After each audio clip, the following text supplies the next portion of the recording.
नमस्कार दोस्तों, मैं गोपाल पटेल आप सभी का स्वागत करता हूं रोज स्टडी यूट्यूब चैनल पर।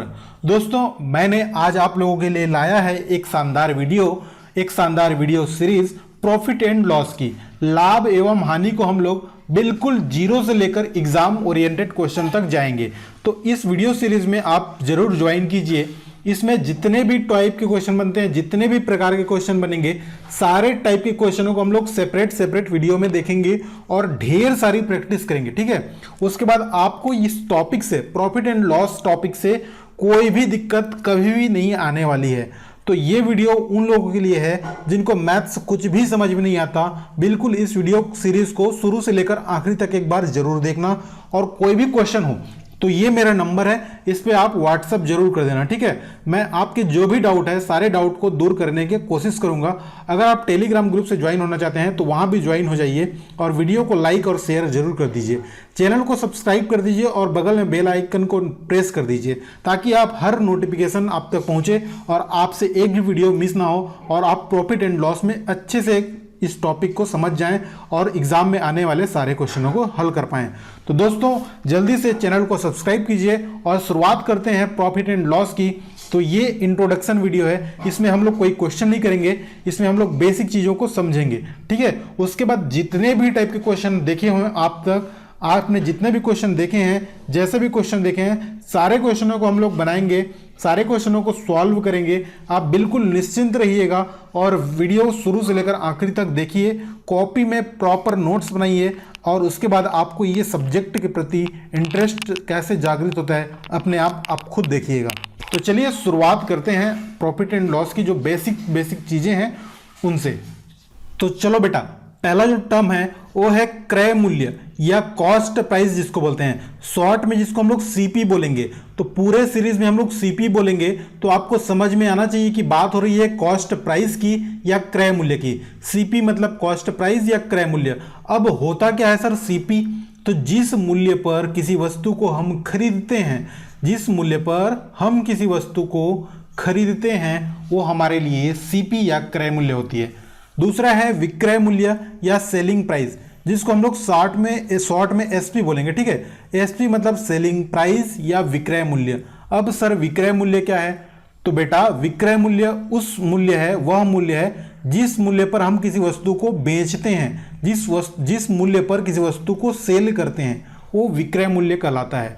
मान लीजिए एक एग्जाम्पल देखिए, आप एक एग्जाम्पल से आपको क्लियर करता हूं। मान लीजिए मैं एक दुकानदार हूं, ठीक है, और मैंने एक पेन 10 रुपए में खरीद कर लाया। मैंने क्या किया? एक पेन 10 रुपए में खरीद कर लाया। अब मेरे पास 3 स्थितियां बनती है, बिल्कुल शुरू से लेकर आखिर तक अच्छे समझते चलिए। मैंने 10 रुपए का पेन खरीद कर लाया, 10 रुपए का पेन खरीद कर लाया मतलब 10 रुपए मेरा सीपी हो गया। अब मेरे पास 3 कंडीशन बनती है। पहला जो कंडीशन होता है, मैं चाहूं तो जितना मैं खरीद कर लाया हूं, यानी कि सीपी जितना मैं खरीद कर लाया हूं उतने में ही पेन को बेच दूं। यानी कि जब कंडीशन क्या हो जाएगा, क्रय मूल्य और विक्रय मूल्य बराबर हो जाएगा। दूसरा कंडीशन क्या हो सकता है, मैं मान लो 10 रुपए का कलम खरीद कर लाया हूं, 10 रुपए का पेन खरीद कर लाया हूं, उसको 10 रुपए से ज्यादा, मान लो 15 रुपए, 20 रुपए ऐसे बेचूं। यानी कि मेरा जो बेचने का दाम रहेगा वो ज्यादा रहेगा, बेचने का दाम ज्यादा रहेगा खरीदने के दाम से। तीसरी कंडीशन क्या हो सकती है? देखो, तीसरी कंडीशन ये हो सकती है कि मैं 10 रुपए का कलम लाया हूं और उसको मैं 10 रुपए से कम में बेच दूं, यानी कि 5 रुपए, 7 रुपए ऐसे कुछ बेच दूं। यानी कि हम बोल सकते हैं जो खरीदने का दाम है वो ज्यादा रहेगा बेचने के दाम से। ठीक है, तो ये 3 कंडीशन हमारे पास बनती है। आप एक दुकान खोलेंगे तो आपके पास ये 3 कंडीशन आएगी। पहला तो आप जितना में सामान को लाए हो उतना में बेच दो। दूसरा कंडीशन क्या होगा, जितना में आप सामान खरीद कर लाए हो उससे ज्यादा में बेचो। तीसरा कंडीशन ये हो सकता है कि जितना में आप सामान खरीद कर लाए हो उससे कम में बेच दो। ये 3 कंडीशन होगी। तो लाभ कब होगा, फायदा कब होगा आपको? आप दुकान खोले तो आपको प्रॉफिट कब होगा? भाई अब जब कम में खरीद कर लाओगे और ज्यादा में बेचोगे, कम में खरीद कर लाओगे और ज्यादा में बेचोगे, तब आपको फायदा होगा। जितना में आप खरीद कर लाए उतना में बेच दिए तो क्या होगा? ना तो फायदा होगा ना तो नुकसान होगा। जितना में खरीदे उतना में बेचे तो ना तो फायदा ना तो नुकसान। ये कंडीशन किसके लिए होगी? ये कंडीशन आप जब लगाओगे तो क्या होगा? प्रॉफिट होगा कि लॉस होगा? देखो यहां पे क्या हो रहा है, सेकंड कंडीशन में बेचने का दाम ज़्यादा है खरीदने के दाम से, यानी कि मैं 10 रुपए का सामान लाया 15 रुपए में बेच रहा हूं, तो मेरे को फायदा होगा। तो ये प्रॉफिट के लिए कंडीशन है। प्रॉफिट के लिए क्या कंडीशन हो गया, सेलिंग प्राइस ज्यादा होता है कॉस्ट प्राइस से। लॉस के लिए क्या कंडीशन है, खरीदने का दाम या कॉस्ट प्राइस ज्यादा होता है बेचने के दाम से। बात समझ में आ गई सभी को? धीरे धीरे चीजों को समझते चलिए, बिल्कुल जीरो से, ठीक है, एडवांस की तरफ मत जाइए, एकदम पहले बेसिक चीजों को समझो, ठीक है। अब देखो फायदा, प्रॉफिट निकालने का फॉर्मूला क्या बनेगा सर, तो प्रॉफिट निकालने का फॉर्मूला है बड़े में से छोटे को घटा दो, तो सेलिंग प्राइस बड़ा है यहाँ पे, तो selling price minus cost price, इसको जब माइनस करोगे सेलिंग प्राइस में से कॉस्ट प्राइस, तो आपको प्रॉफिट निकल के आएगा।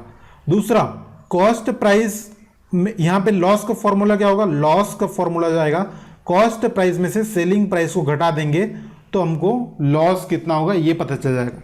एग्जाम्पल देखो, मैंने 10 रुपए में पेन खरीद कर लाया, यानी कि सीपी मेरा कितना हो गया 10 रुपए।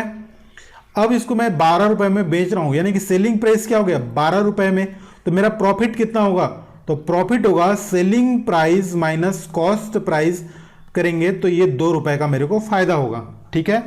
अब देखो मैं 10 रुपए में तो कलम खरीद कर लाया हूं और इसको मैं बेच रहा हूं 7 रुपए में, सेलिंग प्राइस कितना हो गया 7 रुपए, तो मेरे को क्या होगा, नुकसान होगा। अब देखो यहाँ पे कॉस्ट प्राइस बढ़ा है कि सेलिंग प्राइस बढ़ा है, तो आप देख रहे हो कॉस्ट प्राइस बढ़ा है और इधर क्या है, कॉस्ट प्राइस बढ़ा है ना, तो ये हानि का कंडीशन होगा। हानि कैसे निकालोगे, कॉस्ट प्राइस में से सेलिंग प्राइस को माइनस करोगे तो 10 में 7 करोगे तो 3 बचेगा, तो 3 रुपए की हानि हो रही है, यहाँ 2 रुपए का नुकसान, मतलब 2 रुपए का फायदा हो रहा है, ठीक है, 2 रुपए का लाभ 3 रुपए की हानि।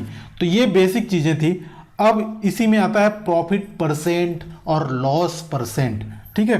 तो प्रॉफिट परसेंट और लॉस परसेंट क्या होता है उसको समझते हैं। घबराने की बिल्कुल भी जरूरत नहीं है, ठीक है। वीडियो को शुरू से लेकर आखिर तक जरूर देखना। अगर आप इस वीडियो में यहाँ तक आ गए हो, मतलब आप इस वीडियो को शुरू से लेकर आखिरी तक देख लेना एक बार, और यकीन मानिए इस वीडियो सीरीज को देखने के बाद कोई सा भी क्वेश्चन नहीं बचने वाला यार।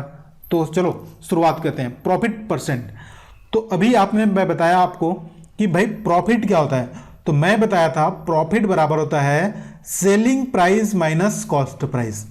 लॉस के लिए क्या बताया था, लॉस के लिए बताया था cost price minus selling price, ठीक है। लेकिन बात करें प्रॉफिट परसेंट या लाभ प्रतिशत क्या होता है, तो लाभ प्रतिशत का बिल्कुल सिंपल सा फॉर्मूला होता है टोटल कितने का प्रॉफिट हुआ, कुल लाभ बटे में क्रय मूल्य गुणा में 100। प्रॉफिट परसेंट या लाभ प्रतिशत निकालने के लिए क्या करना पड़ेगा, कुल कितने का प्रॉफिट हुआ, कुल कितने का लाभ हुआ बटे में क्रय मूल्य गुणा में 100। उसी प्रकार हानि परसेंट कैसे निकालोगे, हानि प्रतिशत कैसे निकालोगे, लॉस परसेंट। तो देखो लॉस परसेंट कैलकुलेट करने का फॉर्मूला है कुल कितने का लॉस हुआ बटे में क्रय मूल्य और गुणा में 100। दोनों में क्या कॉमन है, सीपी नीचे में है, सीपी नीचे में है, गुणा में 100 है, गुणा में 100 है। अगर प्रॉफिट परसेंट निकालना है तो प्रॉफिट बटा क्रय मूल्य गुणा में 100। हानि परसेंट निकालना है तो हानि बटा क्रय मूल्य गुणा में 100। तो ये बेसिक फॉर्मूले हैं, इनको आप अच्छे से समझ जाइए। समझना कुछ नहीं यार, बड़ा आसान सा है। लाभ प्रतिशत क्या होगा, तो लाभ बटा क्रय मूल्य गुणा में 100। हानि प्रतिशत क्या होगा, तो हानि बटा क्रय मूल्य गुणा में 100, ठीक है। स्क्रीनशॉट लो इसको फटाक से। चलो बेटा आगे देखिए। आगे ये जो 2 पॉइंट बता रहा हूं ये हमेशा आपको याद होना चाहिए। पहला है लाभ एवं हानि हमेशा क्रय मूल्य के आधार पर ज्ञात किया जाता है, और जो दूसरा पॉइंट है क्रय मूल्य हमेशा 100% के बराबर होता है। क्रय मूल्य हमेशा 100% के बराबर होता है। अब सर इसका मतलब क्या है, देखो तो सीपी हमेशा क्या होता है 100% के बराबर होता है। अगर आप 100% में बेचोगे तो ना तो आपको फायदा होगा ना तो नुकसान होगा, क्योंकि क्रय मूल्य पर वस्तु को बेचने पे जितना में हम खरीदे हैं उतने में बेचेंगे, ना तो हमें फायदा होगा ना तो नुकसान होगा। फायदा के लिए क्या करना चाहिए, 100% से ज्यादा में बेचना है। नुकसान के लिए क्या होगा, 100% से कम में बेचना है। तो मान लीजिए मेरे को 10% का फायदा लेना है, 10% का फायदा लेना है, तो मैं सामान को कितने में बेच दूंगा, 110% में सामान को बेच दूंगा। मान लीजिए मेरे को 25% का फायदा लेना है, तो मैं सामान को कितना में बेचूंगा, 125% में बेचूंगा। कहने का मतलब है जितने प्रतिशत का फायदा लेना है अपने को 100 से उतने ज़्यादा में बेचना होगा। मान लीजिए कहीं पे लिखा है मैं एक सामान को 30% प्रॉफिट पे बेचता हूँ, एक सामान बेचने पे मेरे को 30% का फायदा होता है। इसका मतलब है कि मैं उस सामान को 130% में बेच दिया। उसी का उल्टा देखो, इन सब का उल्टा, अगर मैं किसी सामान को 10% लॉस पे बेच रहा हूँ, 10% हानि पे बेच रहा हूँ, तो मैं कितने में बेच रहा हूँ सामान को? मैं सामान को 90% में ही बेच दे रहा हूँ। दूसरा एक और समझो, मैं किसी सामान को 20% नुकसान में बेच रहा हूँ, इसका मतलब मैं उस सामान को 100 में 20 कम करेंगे तो 80% आएगा। मतलब मैं उस सामान को मात्र 80% में ही सेल कर दे रहा हूँ। देखो 100% होता है सीपी, अगर सीपी में सामान को सेल करेंगे तो हमें ना तो फायदा होगा ना तो नुकसान होगा। फायदा कमाने के लिए क्या करना पड़ेगा? प्रॉफिट के लिए क्या होगा? सामान को 100% से ज़्यादा में बेचना पड़ेगा। नुकसान के लिए क्या करना पड़ेगा? सामान को 100% से कम में बेचना पड़ेगा। अगर कोई बोलता है क्वेश्चन में एक व्यापारी या एक विक्रेता 10% प्रॉफिट अर्न करता है, ठीक है, यानी कि उसने सामान को 110% में बेचा। अगर एक व्यापारी 20% का लॉस, 20% का नुकसान होता है तो उसने सामान को 80% में ही बेच दिया। तो ये जो बेसिक चीज़ें हैं इसको आप अच्छे से समझिए। इसके बाद इसी से रिलेटेड क्वेश्चन हम लोग करेंगे, सारे क्वेश्चनों को अच्छे से करेंगे। तो प्रॉपर नोट्स बनाइए, जितने भी टाइप के क्वेश्चन हैं सारे टाइप के क्वेश्चनों को अच्छे से देखिए, उसके बाद कोई भी क्वेश्चन छूटेगा नहीं। तो चलिए नेक्स्ट वीडियो में मिलते हैं, तब तक के लिए चैनल को सब्सक्राइब कर लीजिए और वीडियो को जरूर लाइक कीजिए दोस्तों, और अपने दोस्तों के साथ शेयर जरूर कीजिए। मिलते हैं एक नए वीडियो में, पढ़ते रहिए।